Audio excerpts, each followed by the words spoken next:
Is this thing on? Welcome back to Big Mouth, and fancy seeing you here, and you are very welcome, my friends, and especially my enemies. Come in, sit down, and let's have a spoilery chat about Avengers Endgame. It is my civic duty to tell you, if you have not seen this film, piss off, go away, come back, or we can discuss down in the comments after you've seen this film. If you want to be spoiled, be my guest, but these are spoilers. I'm not going to spoil the whole film. I'm going to talk about 3 character deaths, basically, right? So, are you gone? Are you staying? Okay. R.I.P. Iron Man, Captain America, and Black Widow. Yes, Black Widow. Black Widow died in this movie. It's absolutely insane. Now, I think we should start with Black Widow because that's the shocker, isn't it? Talking about twists, this is why the Russo said no spoilers, and I'm spoiling it. But the thing is, I think if people know it's a spoiler chat, they've been fair warned, and there's a few of us who have seen the movie who want to talk. You know, there's a lot of grief inside of us. I know it's just a fictional movie, a fictional franchise, but these characters mean something to us. So it's pretty clear to me that if she really is dead, then the Black Widow movie will be in her past. Surely, right? Surely. I don't know. Look, I don't know what's going on, but they've killed her off. So either they've got to waste time explaining how she's not dead, right? Which is absolutely ridiculous. You don't kill someone off in that film, then bring them back to life in their own movie. It's absolutely ridiculous. But it could happen. So she may not be actually dead. But for all intents and purposes, they killed her off. What do you do with that? That's nuts. The best female in the freaking franchise, and they've killed her off. Potentially, she could not come back. This could be a proper death. Would they bring her back? Wouldn't it be stupid to bring her back? I don't know. I love Scarlett Johansson. She's a lovely girl. She's really talented. And she was a gift that just kept on giving for this franchise. I want you to ignore that because I'm not picking it up, because I'm talking about the most important thing on this earth that's going on right now. So I'm waiting for it to stop. Just stop. Right, stop. We can continue. Sorry about that. Very unprofessional. So R.I.P. Black Widow. Can you tell me a bunch of producers who would actually get rid of Chris Evans as Captain America from the MCU franchise? Why? Look, if Chris wanted to step down, hey, I'm hit with that. I'm fine with that. You know, he's a very talented guy. He's going places. And I look forward to following and supporting him in the future. But to lose Captain America, Chris Evans, from this franchise is a bitter, bitter blow. Now, how do you replace that? Well, before whatever, right? I don't want to go into it too deeply, right? But basically, he hands his shield over to Falcon. He gave his shield to Falcon, which probably means Falcon's the next Captain America. I'm sorry, Chris Evans, the guy who plays Falcon. It doesn't work. And sorry, it is nothing to do with the colour of his skin, right? Nothing, right? If Idris Elba had never been in the MCU before and they gave him that shield, I'd be going, yes, bro. Yeah, I'd be going, yeah, that's awesome. But Falcon, no, there's only one other person who could do that job, and that's Bucky. But it doesn't look like that's going to happen. He's gone. Steve Rogers is gone, basically. Shall I tell you how? Basically, he has to go back to the past to return the gems, right? I forgot what you call them. So, yeah, I'm not a really, really diehard MCU fan, but I've got all the Blu-rays, right? I love the films, but yeah. So, all the gems that Thanos had, he takes them back. But then he decides to live out his life with you-know-who, right? In the past. So then, next thing they know, he's on a bench as an old man. So he can't be Captain America anymore, right? I'm not going to say any more than that, basically. But for me, right, I just,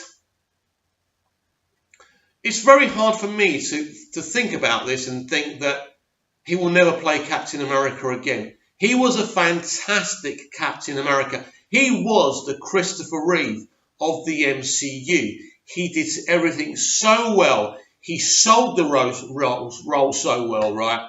And now we're not going to have him anymore. Now, if this was a studio decision, if this was a fake decision, I'm sorry. It's really, really stupid. R.I.P. Captain America. You shouldn't be gone. You leaving devalues this franchise. Now, for the most predictable but most important gutting departure, Robert Downey Jr. as Iron Man, aka Tony Stark. Without this guy being involved with this franchise, no one would have taken any notice. Nobody would have watched the Iron Man film, apart from die-hard Marvel comic fans, right? He comes out of prison after being involved with drugs. His career's fucked, right? Fucked, right? Because this guy played Chaplin. This guy should have won an Oscar for playing Chaplin. This guy was going to be a critically acclaimed actor. He comes in, he gets the offer from Feige, he takes it, because really, there's no offers coming in. He's just come out of jail. So it's a big high risk for Feige. But what I liked about Robert Downey Jr.'s attitude in playing his character, he took it seriously. He didn't think, I'm too good for this. This is where the dice has landed. I've got to put everything into it. And he did. His brand of humour, his brand of acting really, really worked. And he owns the role. Now, he's not getting any younger. Look, him leaving is the right decision. He stopped making Iron Man movies a long time ago. He was just doing cameos and appearing in the Avengers movies. It had to happen. It was always going to happen. But I'm really going to miss him. I know that you all are going to miss him as well. It's a devastating blow. It's you know something's going to happen. You know your girlfriend's going to dump you because your mates have told you. But when it happens, it's absolutely devastating. How can there be an MCU without this guy? I'm personally thank all three of these people because they've been absolutely phenomenal. It's very sad for me. I want to cry. I really do. And I don't want to be trolled about this, but, you know, it's devastating. And as I say, I wouldn't mind so much if they had good replacements in mind. Are we going to get a female Iron Man? No, Feige's already said that there's only one Iron Man, which means the only other way is to have an Iron Lady or whatever you're going to call her. He's got a daughter in the film now, right? So maybe a few years' time, maybe they'll time jump and she'll be the next Iron Man, Iron Lady. We already kind of got a hint, as I said, about who's going to be Captain America. And I'm not happy about that because I just don't think he has the screen presence or the stature to do that. Where did my BVS background go? There you go. Hey, I'm random. It's got to be done. So look, now I've done my review earlier and I wasn't going to do a spoilery review and I'm not going to dish everything. I just wanted to talk about those deaths. But this film really is a mixed bag. You've got the greatest hints element where they go back in time, back on themselves to the first Avengers and certain events within the MCU phases 1, 2. It's like what they do with Back to the Future 2, basically, when Marty McFly goes back on himself because they have to do certain things to achieve what they need to do, which is undo what Thanos does, right? I think, look, fans are going to love it. But for me, ultimately, there's a lack of imagination. Oh, we don't know what to do here. Oh, we'll tickle them under their bellies and show them some of the stuff that they've already seen. We'll have their older characters going back on their younger selves. And as cool as that is, it's very, very unoriginal. And for me, I wasn't overly happy with it. I feel, as I say, the first couple of hours really drag. This film is far too long. It's structured poorly. It's not a bad film. There is a lot of enjoyment to be had from this film. And you do feel the emotions of these three characters dying. You absolutely do. It's absolutely devastating. It really is, because these characters have become part of our lives. But when I think about who's left, who left has actually got personality and are characters that I care about. Well, Chris Hemsworth's Thor is someone I'll be looking to now because Chris is just great. But then I think of Ant-Man.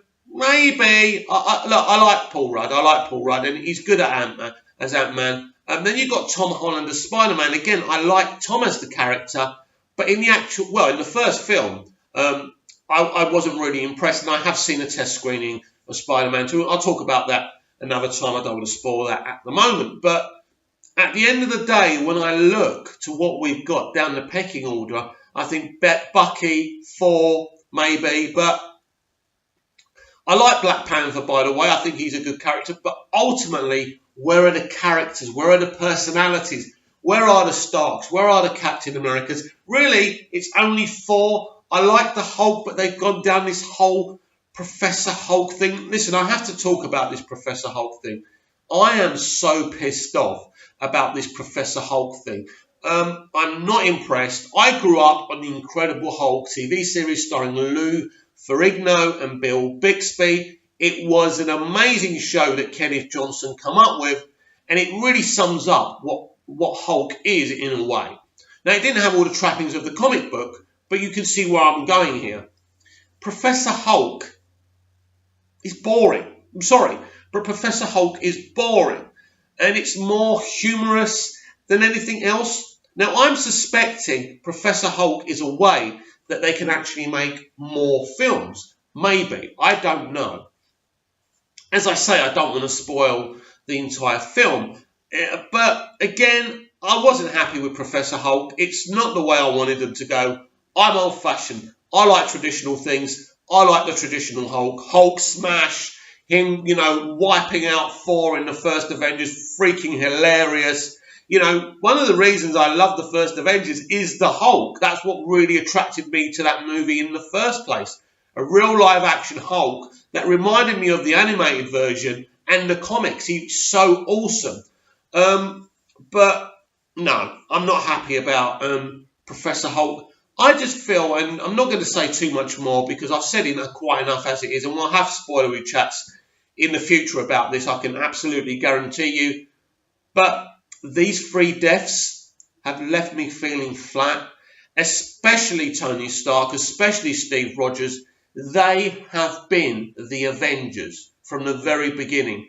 And as I say, if you take Thor out of the equation, when I look there, there's not much depth of character and personality and characters that attract me to this project anymore. That makes me sad because if you are going to lose characters like this, you need their replacements. It's very interesting where it's going, but it also leaves me with a lot of sadness.